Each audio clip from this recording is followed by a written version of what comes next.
if we are able to harvest these great assets, I can say without any fear of contradiction that Pakistan would say goodbye to institutions like IMF, federal government, the provinces, institutions, along with the support of Pakistan Army.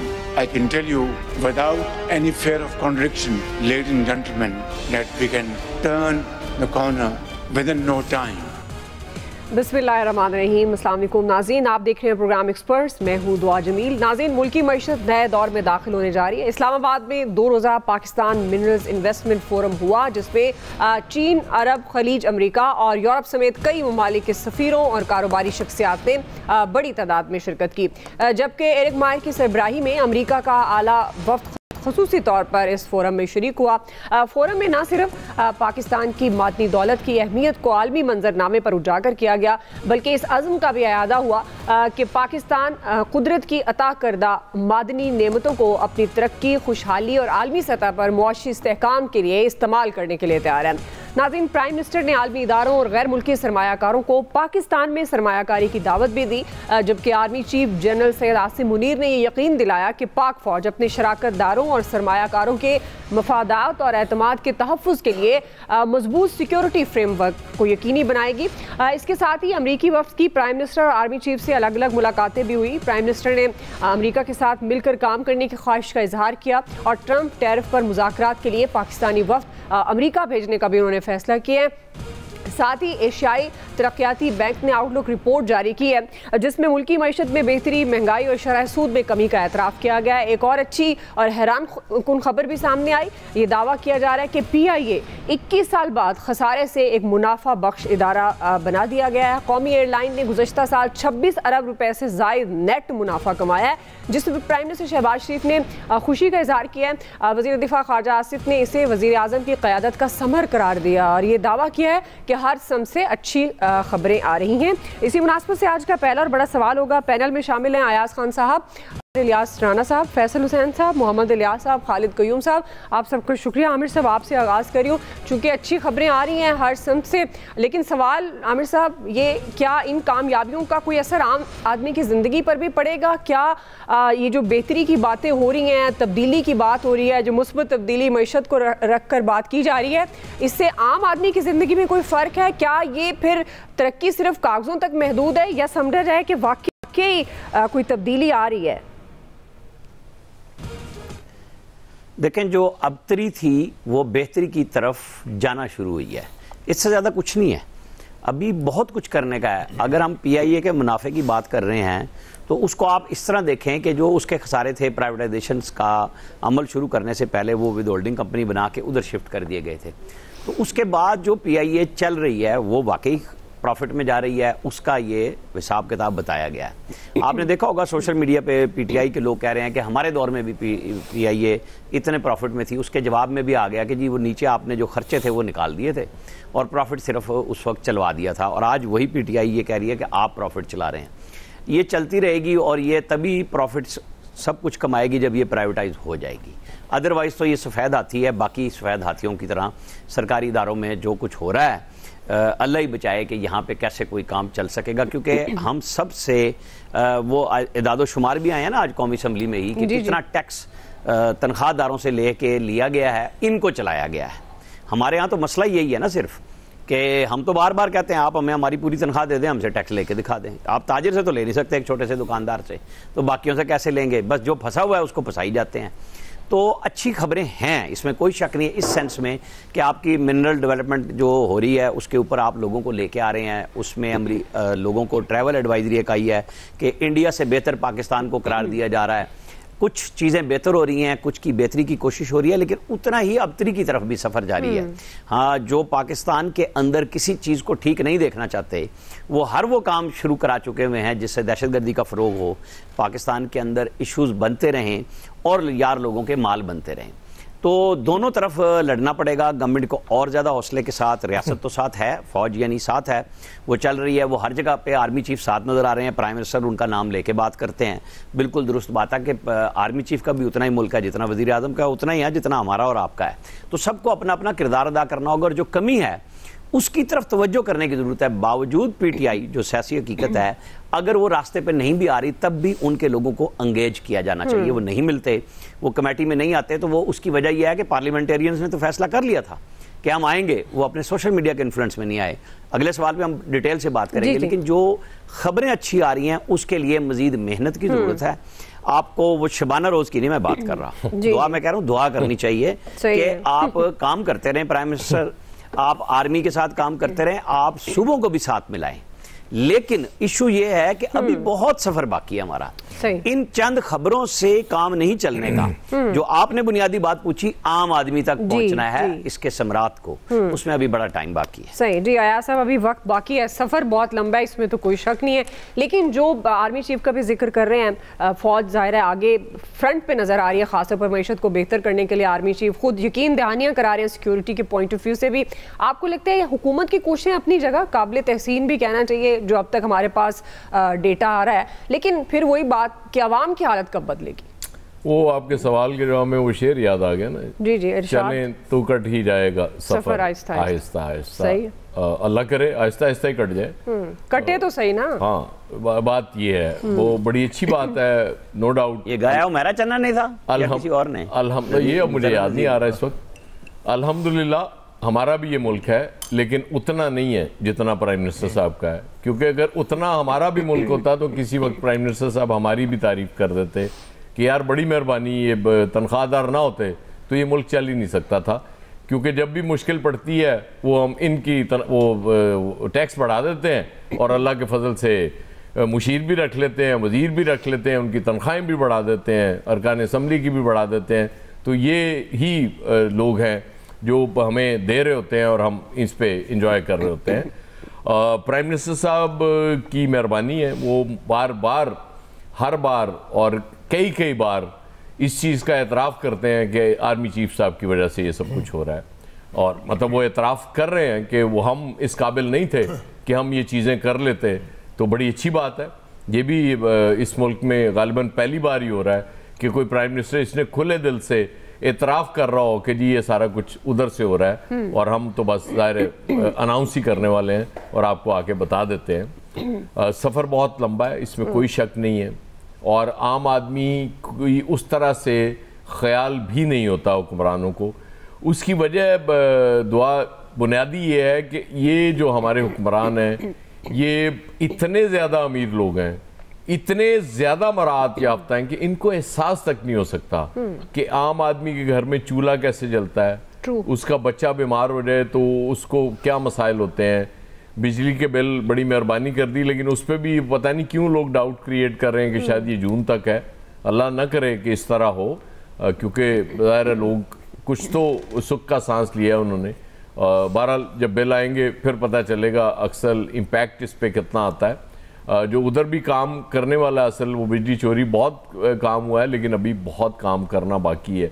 उसकी वजह ये कि बेशुमार influential लोग ऐसे हैं जिनको आप छेड़ ही नहीं सकते। इस शहर में, ये बड़ा शहर है लाहौर, यहाँ मौजूद हैं। चलें वो तो छोड़ें, वो कसूर के वाले से कही थी कि वहाँ सबसे ज़्यादा शायद बिजली चोर वहाँ पाए गए, और उसके बाद वो वहाँ के सियासतदानों ने बात करके लस्को से कहा कि नहीं जी बस वो ठीक हो जाएगा, आप छोड़ें, इधर हमारी तरफ ध्यान न दें। तो मसला वही है कि वो चीज़ें, वो जो बुनियादी साथ साथ ठीक करने वाली चीज़ें वो भी करनी चाहिए।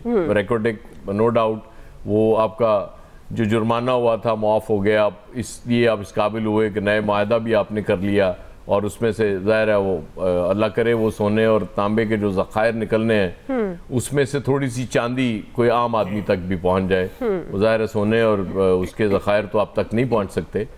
तांबा भी देखें ना कितना महंगा हो गया, कॉपर के बगैर ज़िंदगी गुजर नहीं सकती, आपके घर में वायरिंग ही नहीं हो सकती अगर कॉपर नहीं है। और वो भी यकीन दिलाना पड़ता है इस मुल्क में कि जी वो प्योर कॉपर का इस्तेमाल 99.9% कॉपर का इस्तेमाल हुआ, और फिर जाके अगरचे हमारे यहाँ जो लिखा होता है वो सच नहीं होता। आप एक शरबत है उसका नाम मैं नहीं लेता, यहाँ बड़े फल वाल बने हुए हैं उस पर जो कि कुछ भी नहीं होते उसमें, और बाकी मुल्कों में ज़ाहिर है वो तस्वीर उसकी नहीं जा सकती।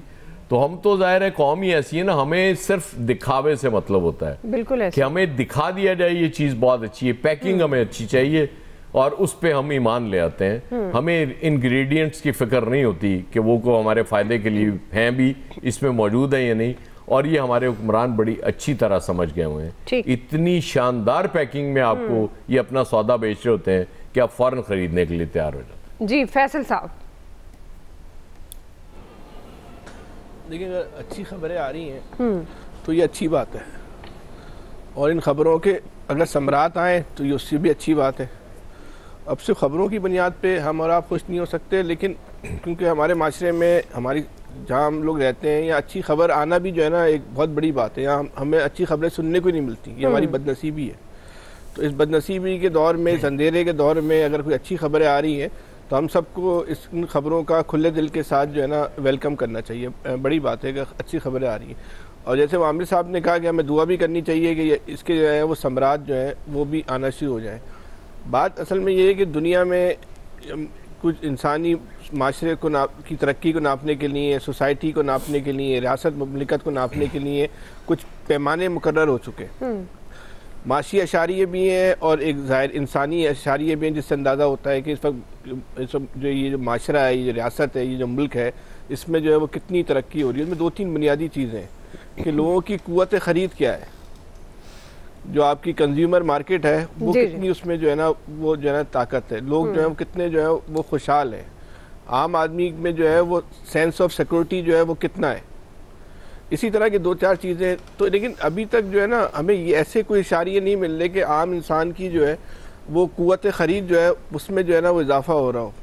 वो जो महंगाई का जो खौफ है, अब ये इतने % महंगाई कम हो गई, उतने % कम हो गई, परसेंटेज में तो बिल्कुल कम हो गई, लेकिन महंगाई सिर्फ वही कम होगी जब इसके वाज़े असरात जो है ना हम और आप अपने घरों पे जो है ना वो महसूस करें। हम और आपसे मतलब ये है कि नौकरी पेशा लोग, जिन लोगों की एक मखसूस और महदूद आमदनी है, उस महदूद आमदनी में जो है वो अपनी पूरे महीने की जो बजटिंग करते हैं, वो उसके असरात जो है वो महसूस करें। भाई हाँ भाई, अब हमारे बजट में जो है ये महीना जो हमने पिछला महीना तो बहुत टेंशन में गुजारा था, बहुत आइडियल सूरत हाल तो नहीं हुई, लेकिन कम से कम टेंशन का लेवल जो है ना वो कम हो गया। ऐसा भी जो है ना वो हमें अब तक महसूस नहीं हो रहा कि हमारी जो टेंशन का लेवल है, जो नौकरी पेशा लोग हैं जिनका इन्हिसार जो है एक महदूद आमदनी पर है, उनके बजट में जो है ना कोई कमी आ गई हो, या वो उनकी जो है ना कुव्वत ख़रीद में जो है वो इजाफा हो गया हो, ऐसी भी चीज़ जो है अभी तक जो है ना महसूस नहीं हुई। खबरें अच्छी आ रही हैं। अब हम और आप जो है जिस पोजीशन पर हैं, और ख़ास तौर पे इस वक्त जो मौजूदा इस मुल्क का जो माहौल बना हुआ है, तो उसमें जो दुआ करनी है, और वो भी बहुत एहतियात के साथ करनी है कि दुआ पे भी जो है ना आप पे जो है ना वो फीका ऑर्डिनेंस लग सकता है। अगर आपकी दुआ भी जो है ना उसमें थोड़ी सी नेगेटिव कोई आ गई, उसको भी जो आपने बहुत एहतियात के साथ जो है ना, एहतियात का दामन नहीं छोड़ना आपने। हाँ, बहरहाल एहतियात दुआ में भी जो है ना आपने बहुत जो है ना एहतियात करने की जरूरत है। सही। जो आप एहतियात अगर PIA प्रॉफिट में आ गया है, हाँ, अगर PIA प्रॉफिट में आ गया है जी तो ये, और वाकई आ गया है, अब आदाद व शुमार में आ गया है, ये अल्लाह पाक जानते होंगे, आदाद व शुमार बनाने में जानते होंगे, ये हुकूमत वाकई PIA को प्रॉफिट में लेके आ गई है। सही। तो ये यकीन करें यार, ये बहुत बड़ा क्रेडिट है इस हुकूमत का। इसको जो है ना फिर आप और हमें और आपको इस बात का यकीन करना चाहिए, या गुमान रखना चाहिए कि ये दावा नहीं होगा, ये झूठ नहीं होगा, ये बिल्कुल 100% हकीकत पे मुबनी बयान होगा कि PIA जो है प्रॉफिट में आ गया है। सही। तो ये वाकई जो कोई भी हुकूमत जो काम नहीं कर सकी, जो ये नामुमकिन काम था कि PIA जैसे इदारे को जो है ना प्रॉफिट में लेकर आ जाए, ये वाकई लेकर आ गए। तो बहरहाल ये बहुत बहुत बड़ी बात है, कोई छोटी बात नहीं है कि दुनिया भर के जहाँ कंसल्टेंट नाकाम हो गए थे, वहाँ ये कामयाब इस इदारे को भी जो है प्रॉफिट मिला है। ये अगर उन्होंने कर लिया है काम, तो फिर जरूरत भी नहीं है फिर PIA को जो है ना बेचने के लिए। फिर जब PIA इनके लिए एक टेस्ट केस था, अगर PIA जैसा इदारा कामयाब हो सकता है, तो फिर जो आपकी और बीमार सनतें हैं, जो और इदारे हैं जो इस मुल्क पे, रियासत पे, ममलिकत पे, आम आदमी पर बोझ बने हुए, वो भी प्रॉफिट में आ सकते हैं। आपका स्टील मिल भी जो है प्रॉफिट में आ सकता है। तो उसी PIA की बुनियाद पर दीगर इदारों की प्लानिंग करें, और काश ये, और यकीन हमें होना चाहिए, उम्मीद भी रखनी चाहिए कि ये दावा हुकूमत का जो है ना वो हकायक पे मबनी ना हो, क्योंकि अगर ये झूठ निकला और खाली दावा निकला तो ये फिर बहुत सबके दिल दुखेंगे। बड़ा अफसोस की बात होगी कि आपने इतना बड़ा झूठ जो है इस कौम के साथ बोला। सही जी। खालिद क़य्यूम साहब, देखिए, इसमें कोई शक नहीं कि अब तक जो मुआशी अदाद-ओ-शुमार हुकूमत की तरफ से सामने आ रहे हैं, और इसके साथ साथ अब तो जो मालियाती बैनुल-अक़वामी मालियाती इदारे हैं, अब वो भी जो है वो हुकूमत के अदाद-ओ-शुमार की तईद करते हुए नज़र आते हैं। जैसे एशिया डेवलपमेंट बैंक की जो रिपोर्ट आई है उसके मुताबिक भी जो है वो मुआशी इशारिये जो पाकिस्तान के हैं वो बेहतर बताए जा रहे हैं। लेकिन असल सवाल ये है कि ये जो मुआशी इशारिये बेहतर होते हुए नजर आ रहे हैं, बताए जा रहे हैं, आया इनके असरात जो हैं आम आदमी तक भी पहुंचे हैं? जी बिल्कुल, यही सवाल है। इसका जो असर है वो निचली सतह तक आम आदमी पर जो है वो क्या पड़ा है। और अगर PIA के अंदर अचानक जो है वो जो सालाना रिपोर्ट है, एनुअल रिपोर्ट है जो बोर्ड ऑफ डायरेक्टर्स के इजलास में पेश की गई है, तो क्या वजह है कि कुछ अर्सा पहले तो हालात ये थे कि PIA की निजकारी के लिए कोई तैयार नहीं था, बल्कि जितना मुनाफा 26 अरब रुपए का जो नेट प्रॉफिट जिसको हम कहते हैं वो दिखाया गया है, तो इसकी जो निजकारी में जो बोली दी गई थी वो तो इससे भी बहुत कम 10 अरब रुपए तक जो है मुनाफा से भी कम जो है वो दी गई। तो मैं समझता हूँ कि अगर वाकई इस अदारे ने इतना मुनाफा कमाया है तो फिर इसका असर भी जो है वो नीचे जाना चाहिए। इसका असर जो है वो हज के जो किराए हैं, हज की जो लागत है उस पर भी आना चाहिए, मुसाफिरों को भी रिलीफ मिलना चाहिए। और इसी तरह जो दीगर हुकूमती जो अदाद-ओ-शुमार जो हैं उनमें एक बेहतरी आई है, उसका असर जो है वो भी नीचे जो है वो जाना चाहिए। और दूसरा जो सरमायाकारी के हवाले से, कॉन्फ्रेंस के हवाले से बात हो रही है, हम 77 साल से सुन रहे हैं कि पाकिस्तान मादनियात से माला माल है, लेकिन मैं समझता हूं कि 77 सालों में अब मादनियात पर जितना इन्वेस्ट किया जाना चाहिए था, जितना काम होना चाहिए था, वो नहीं हुआ। तो ये एक अच्छी मस्बत एक एक्टिविटी है कि SIFC के प्लेटफॉर्म पर जिसमें पाकिस्तान की सियासी और अस्करी क़यादत मुश्तरका तौर पर फैसले करती है, ये उसका इनिशिएटिव है जिसके तहत ये इंटरनेशनल जो है वो मादनियात पर कॉन्फ्रेंस करवाई गई है। और अल्लाह करे ये जो MOU साइन हुए हैं, दस्तखत हुए हैं, ये मैच्योर हों और इसकी बुनियाद पर जो है वो गैर मुल्की सरमायाकारी मादनियात में पाकिस्तान। जी इलियास साहब, देखिए बड़ा अच्छा है इनिशिएटिव था कि मिनरल के बारे में जो कॉन्फ्रेंस हुई जिसमें पाकिस्तान के बारे में दुनिया भर को पता चला कि इनके पास मिनरल्स हैं। वैसे भी उनको पता है, लेकिन जब उनको पता चला कि वो इधर आके इन्वेस्टमेंट कर सकते हैं, उनको क्या सहूलत दे रही, तो ये एक बड़ी अच्छी चीज़ है कि इन्वेस्टर्स को लेके आना। और उस शोबे में जिसमें आज तक कुछ नहीं हुआ, तो यहाँ इस शोबे में यानी कि मिनरल्स में आएगी, इसकी डेवलपमेंट के लिए जब इन्वेस्टमेंट की जाएगी तो पाकिस्तान को इसका जाहिर है फ़ायदा तो होगा इसका, ताकि इसको रेकोडेक वगैरह इतने दूसरी जगह पर आके जाके करेंगे, दूसरी जगह भी आएंगे, KP में भी, बल्कि पाकिस्तान के तमाम सूबों में आके जब ये काम करेंगे तो फिर इसके ज़ाहिर इन्वेस्टमेंट के जो असरात हैं इसके ज़ाहिर आना शुरू हो जाएंगे, क्योंकि ये निगलेक्टेड सेक्टर था, इसको आज तक नहीं देखा था। तो ज़ाहिर है तमाम जब सेक्टर्स अगर काम करेंगे तो इसमें GDP की ग्रोथ तभी तो उसमें होगी, उसमें लोगों को वसाइल रोजगार भी मिलेंगे और बाहर की पाकिस्तान की एक्सपोर्ट भी इस सेक्टर से बढ़ेगी। तो इसके लिए जो है कि बिल्कुल देखें, जो एक अदारा है PIA को इन्होंने अगर कहा है कि इसको प्रॉफिटेबल बनाया गया है, तो जाहिर है होल्डिंग कंपनी में जो उसके जो वो सारे पीछे करके किया गया, तो इसमें बाकी दूसरे इदारों को भी देखना चाहिए, उसकी भी रिस्ट्रक्चरिंग वगैरह करनी चाहिए, ताकि वो भी इदारे अगर नहीं उनकी जब तक नीलामी होती उनको ठीक करके नीलाम किया जाएगा, तो तब उनकी मार्केट में उनकी वैल्यू अच्छी मिलेगी और तब बिकेंगे। और इसके साथ साथ जब तक आपके हालात जो है तो उस वक्त तक फिजिबल नहीं होंगे, जब तक लॉ एंड ऑर्डर की सिचुएशन आप देखें, तो इस सूरत हाल में पाकिस्तान के जो इकदाम किए जा रहे हैं ये बहुत बेहतर हैं। इसके जाहिर है इसके असरात जो हैं, इसमें मजीद जो इन्वेस्टमेंट आने के चांसेस भी बढ़ सकते हैं दूसरे शोबों में भी। तो गवर्नमेंट को चाहिए कि इस तरह के इनिशिएटिव लेती रहे। सही है जी, गवर्नमेंट को चाहिए लेती रहे। खासतौर पर PIA की बात हो रही है, जो इदारा खसारे में था वो मुनाफा बख्श है, तो इसका मतलब है जिस तरह एक्सपर्ट्स भी ये बात कर रहे हैं कि बाकी इदारे जो इस वक्त खसारे में हैं वो भी मुनाफा दे सकते हैं अगर हुकूमत जो अदाद व शुमार पेश कर रही है। और इसी तरह से प्राइम मिनिस्टर भी खास से डिटर्मिन्ड हैं, वो कहते हैं कि अब ये मेहनत ऐसे ही जारी रहेगी। राय आपने एक्सपर्ट्स की जान ली है। ब्रेक से वापस आ रहे हैं। दूसरा सवाल, बानी PTI से मुलाकात के मामले पर तहरीक इंसाफ में एक नया तनाज़ा सामने आया। हम सवाल ये उठा रहे हैं, क्या पाकिस्तान तहरीक इंसाफ में जो तकसीम की बातें हो रही थी अब वो वाज़े होना शुरू हो गई हैं? राय लेते हैं ब्रेक के बाद।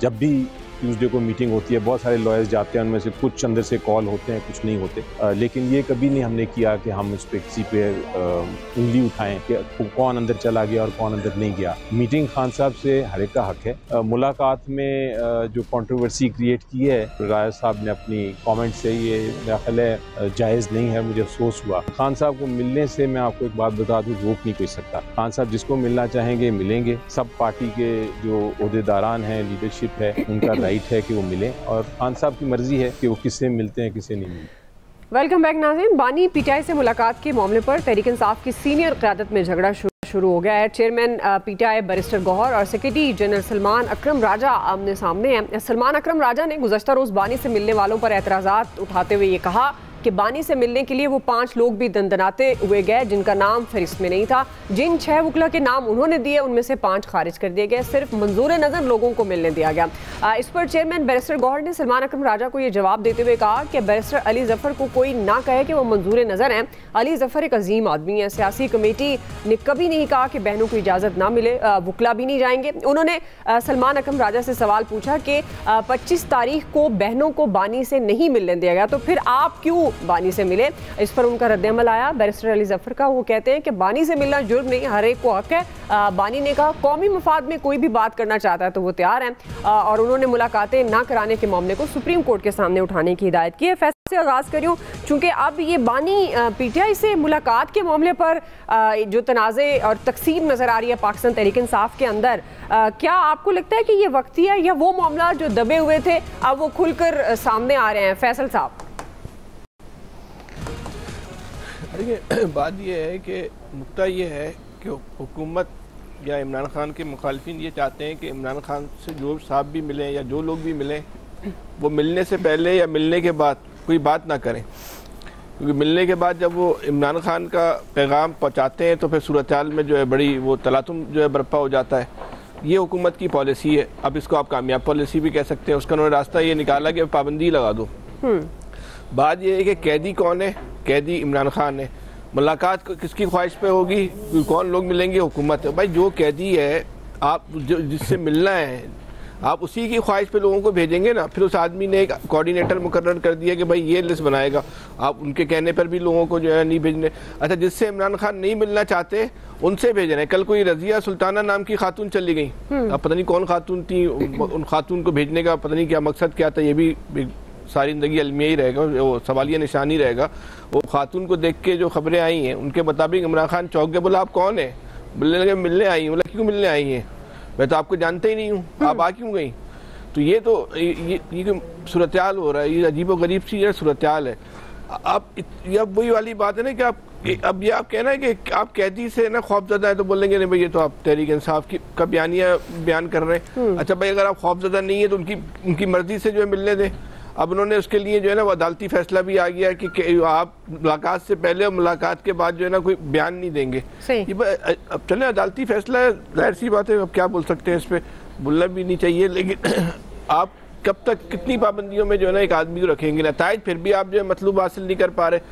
बुनियादी मकसद आपका क्या था कि खबर ना बने, यही मकसद था ना। मंगल और जुमेरात का दिन है मुलाकात का। मेरे ख्याल एक दिन वकील मिलते हैं और एक दिन शायद फैमिली का दिन, ऐसी तरह की कोई तरतीब बनी हुई है। तो कल तो पूरी हुकूमत ने खबर बना दी, मुलाकात फिर भी नहीं हुई, खबर तो आपने पूरी बना दी। जो आपका बुनियादी मकसद था कि खबर ना बने मुलाकात से पहले या बाद में, तो खबर तो फिर भी बन गई। तो जिस दिन भी अब मुलाकात का दिन होगा फिर हर दिन इसी तरह की जो है वो खबर बनेगी। तो ठीक है, आप इस तरह जो है मैनेज करना चाहते हैं तो ठीक है, मैनेज कर लें। मतलब एक बहन है, इमरान खान कहते हैं मैं अलीमा खान से मिलना चाहता हूँ, बोले नहीं आप अलीमा खान से नहीं मिल सकते। भाई क्यों नहीं मिल सकते? ये फैसला तो इमरान खान ने करना है ना, किससे मिलना है किससे नहीं मिलना। इमरान खान ने जो कमेटी कायम की उनके मेंबरान को भी नहीं मिलते। तो जो लोग मिल रहे हैं जिनको आप मिलने दे रहे हैं उनको भी आपने मशकूक बना दिया। अगर वो वाकई आपके एजेंडे पर काम कर रहे थे और पसे पर्दा वो आपके लिए काम कर रहे थे तो आपने अपने लोगों को खुद ही जो है ना तशद्दुद कर दिया। बोला भाई ये हमारे आदमी है, इनको जो है ना बस फॉलो करना है आपने। तो वो आदमी भी, वो लोग भी हमेशा के लिए जो है ना वो गंदे हो गए। अब तहरीक इंसाफ का पूरा सोशल मीडिया जो है वो उनके पीछे लग गया है। जो इमरान खान से मिलता है वो बोलते हैं भैया ये आदमी जो है ना इससे अब एहतियात करनी है। तो ये वो जो लोग मिलने जा रहे हैं उनका तो नाम हमेशा के लिए मेरा ख्याल है जो है ना वो फहरिस्त से ही जो है ना वो कट जाएगा। जो मिलने नहीं जा रहे वो साबित हो जाएगा कि भाई किसके साथ करे। तो हुकूमत को चाहिए थोड़ी अकल का मुजाहरा करे, कुछ सियासी शऊर का मुजाहरा करे। ये सियासी जमातों के पास जब ये फन होता है ना खबर कैसे बनानी है, तो सियासी जमातों के पास ये फन भी होना चाहिए खबर बनने से कैसे रोकना है। ठीक है, खबर की शिद्दत को जो है आपने किस तरह जो है ना कम से कम करना है। ये फन होता है, नहीं आता तो क्या कर। जी आमिर साहब, 3 साल पहले डायरी उठा के निकले थे ना इमरान खान साहब आज के दिन, तो खबर ही बन रही है ना। तो इसमें जिन लोगों की खुशी है तो वो खुश हो जाएं कि खबर तो बन रही है, ड्रामा तो चल रहा है, तो बहुत अच्छी बात है। वो भाई जो जेल में पड़ा हुआ है 600 दिन से, उसका क्या बन रहा है? उसका बयानिया बिक रहा है ना, लोगों के डॉलर बन रहे हैं, बहुत अच्छी बात है। अपनी पूरी पार्टी को इस खदशे के पेश नज़र उन्होंने गद्दार करार दिलवा दिया है। अगर ये बात ठीक मान ली जाए कि जी जो मिल रहा है वो 2 नंबर है, तो बैरिस्टर गौहर मिल रहे हैं तो वो 2 नंबर हैं, अली जफर मिल रहे हैं तो 2 नंबर है, तो 1 नंबर बच गए पीछे सलमान अकरम राजा साहब, जिन्होंने पहले शेर अफजल मरवत को निकाला, फिर फैसल फरीद को निकाला। अब उनकी अपनी बारी मुझे लग रहा है आ रही है, क्योंकि जिस शिद्दत से उन्होंने कल प्रेस कॉन्फ्रेंस में अपने चेयरमैन की माशाल्लाह इंसल्ट की कि मेरी मर्जी के बगैर और ताबे फरमानी के बगैर कैसे कोई मिल सकता है, तो ये इमरान खान नहीं बर्दाश्त करते, चाहे वो जिसकी मर्जी कोई बात ऐसी हो कि उनके ऊपर कोई आएगा। जब ये लोग चीजें सामने जाएंगी, आधी पार्टी तो होगी ना बागी के बैरिस्टर सैफ जा रहे हैं, वो जा रहे हैं क्या नाम है जो सवाती साहब गए, उनके साथ अली अमीन गंडापुर गए, फिर ये गए, फिर जहीर अब्बास से सच ले लेते सलमान अकरम राजा, क्योंकि वो तो उनकी लिस्ट में से गए थे ना, तो उनकी प्रेस टॉक साथ करा देते कि जी इन लोगों ने झूठ बोला है। इमरान खान ने नहीं कहा अली जफर को कि भाई तुम सुप्रीम कोर्ट में जाके मेरे केस करो, मेरी मुलाकातें नहीं होती, तो झूठ करवा देना, मुझे और आपको भी सच मिल जाएगा कि जी वो जहीर अब्बास साहब क्यों साइलेंट स्पेक्टेटर हैं। सिर्फ कोर्ट की पाबंदी, जो खुद ये कह रहे हैं कि वो है अडयाला जेल के बाहर, हम तो बड़े ताबेदार हैं हाई कोर्ट के, हम तो केपी हाउस में आके प्रेस कॉन्फ्रेंस कर रहे हैं। अल्लाह के बंदो बयानिया बनाओ ना पॉलिटिकल, आपने वकीलों ने नामजद सेक्रेटरी जनरल, नामजद चेयरमैन, ठीक है, और जो सियासतदान है वो कूड़े में बैठा दिए। पार्लियामेंटेरियन अगर खड़े होते हैं कि हमने कोई बात करनी है नेशनल सिक्योरिटी पे, तो आप उनको भी जीरो कर देते हैं। तो फिर ले मजे खबरें तो आ रही है ना, और ले और खबरें बनी। अच्छा, मुझे लगता है दोनों का एजेंडा एक ही है, हुकूमत भी यही कर रही, कंफ्यूजन फैला रही है, और पीटीआई वाले भी अल्लाह के फजल से यही कर रहे हैं, लोगों को कंफ्यूज कर रहे हैं।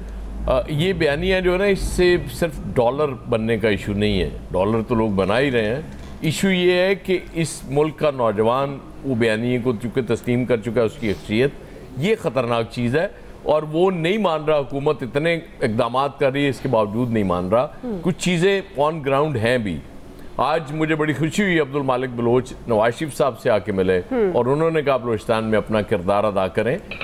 इन अ वे ये प्राइम मिनिस्टर साहब पे अदम एतमाद भी है अब्दुल मालिक बलोच साहब का, और नवाज शरीफ साहब पे एतमाद का इजहार भी है। वो खैर वो अब डिफरेंट खबरें चल रही हैं कि वो एक चली थी कि वो मान गए हैं दौरा करेंगे, और एक चल गई थी अभी उन्होंने कोई वादा नहीं किया। बहरहाल ये पॉलिटिकल डेवलपमेंट्स हैं, और मेरे ख्याल में मैं तो रिक्वेस्ट करूँगा कि अख्तर मैंगल से भी मुज़ाकरात कर लिए जाएं, क्योंकि जो लोग आपके साथ चल सकते हैं उनको तो खुदा के लिए उनको अपना मुखालिफ ना बनाएं, उनको साथ लेके चलें, क्योंकि एक्शन के साथ आपको बहरहाल बातचीत की जरूरत पड़ेगी और तभी मसला हल हो। सही है। क्विकली नाज़रीन से वापस आएंगे इसी सवाल पे, इलियास साहब और खालिद कयूम साहब का टेक लेंगे, हमारे साथ रहिए।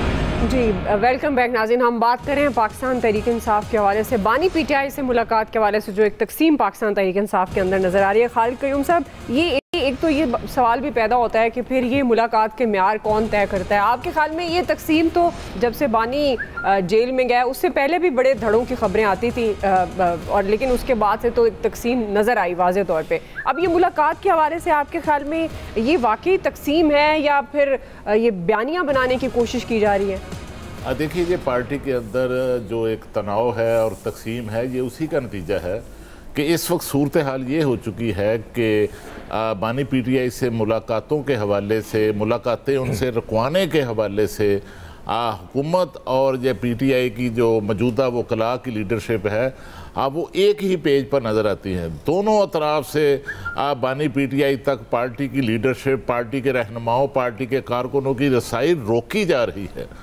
और इसमें बदकिस्मती से जो मौजूदा लीडरशिप है उसकी तरफ से देखिए किस तरह के इतराज़ात जो हैं वो अली ज़फ़र की साख पर उठाए गए हैं पार्टी के अंदर से। बैरिस्टर गोहर पर जो है वो पार्टी बस्तगी पर मैं नहीं समझता कि वो शक किया जा सकता है। अगर उन पर बानी PTI को इत्मीनान है तो बैरिस्टर गोहर को उन्होंने अपनी जगह जो है वो पार्टी का चेयरमैन जो है वो नामजद किया हुआ है। मैं समझता हूँ कि इस वक्त जो PTI की जो सबसे बेबस लीडरशिप मुझे नज़र आती है वो पार्लिमानी लीडरशिप है। ठीक। और पार्लिमानी लीडरशिप और पार्लिमान के अंदर जो लोग हैं, ख्वाह वो कौमी असम्बली के अंदर हैं, ख्वाह वो सेनेट के अंदर हैं, उनकी रसाई पर मुकम्मल PTI की लीडरशिप ने पाबंदी आयद कर रखी है।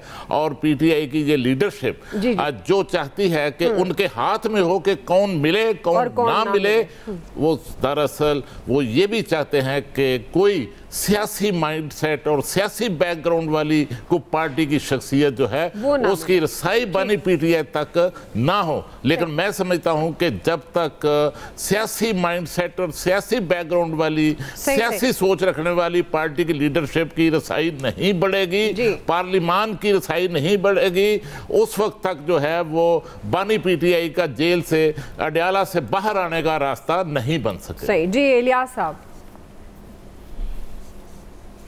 लेकिन पार्टी की जो क़यादत है, जो देख लें अब इसमें मुख्तलिफ वकला भी हैं जो आपस में, ये सारे एक पेज पे नहीं है, ये आपस में इख्तियारात के जो मसले हैं कि कौन ज़्यादा इख्तियारात रखता है, कौन उनसे मिलने देता कि नहीं, इस पर जाहिर है अब जो मसला है इस पर रिपोर्ट जाए PTI के बानी PTI को, तो वो इस पर कोई फैसला करें कि किन को इख्तियारात दें, ज़्यादा इख्तियारात दें ताकि वो बेहतर तरीके से काम कर सके।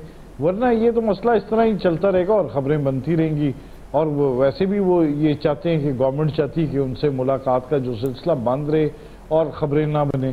तो ये तो उनके कारकुन इस मामले में खुद ही काफ़ी हैं कि वो आपस में एक दूसरे से जिस तरह लड़ झगड़ रहे हैं इस मामले पे। उन्होंने इंतहा कर दी कल कि जाके आपस में एक दूसरे से ना सिर्फ वो पुलिस से लड़ रहे थे बल्कि आपस में भी लड़ रहे थे। तो इस तरह जो है सूरत हाल इस तरह तो मज़ीद ख़राब होती हुई नज़र आती है कि कल जो वो कहेंगे जी वो मिल गया तो दूसरा नहीं मिल सका तो आपस में लड़ पड़ेंगे ये।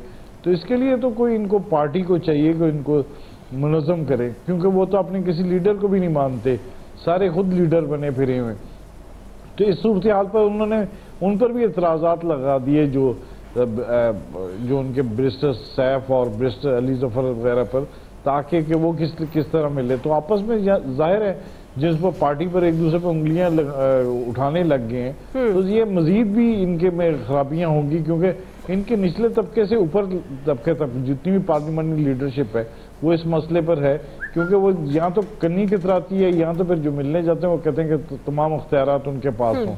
और जो भी सूरत हाल है इसमें देख लें कि वो आके ये नहीं चाहते कि बाहर भी आके कुछ बातचीत बताएं, ताकि ये जो सूरत हाल है इसके लिए इनको लाहेमल अपना तय करना पड़ेगा। और हर बानी PTI ने अपना जो आइंदा के लिए जो है वो जो अगली मुलाकात होगी उसमें कोई ना कोई इसके बारे में बताएंगे कि क्या सेटअप होगा, किस तरह करेंगे, वरना ये मजीद खत्म हो गया। जी आप सबका बहुत शुक्रिया, आज के लिए इतना ही, ख्याल रखिए, अल्लाह हाफिज़।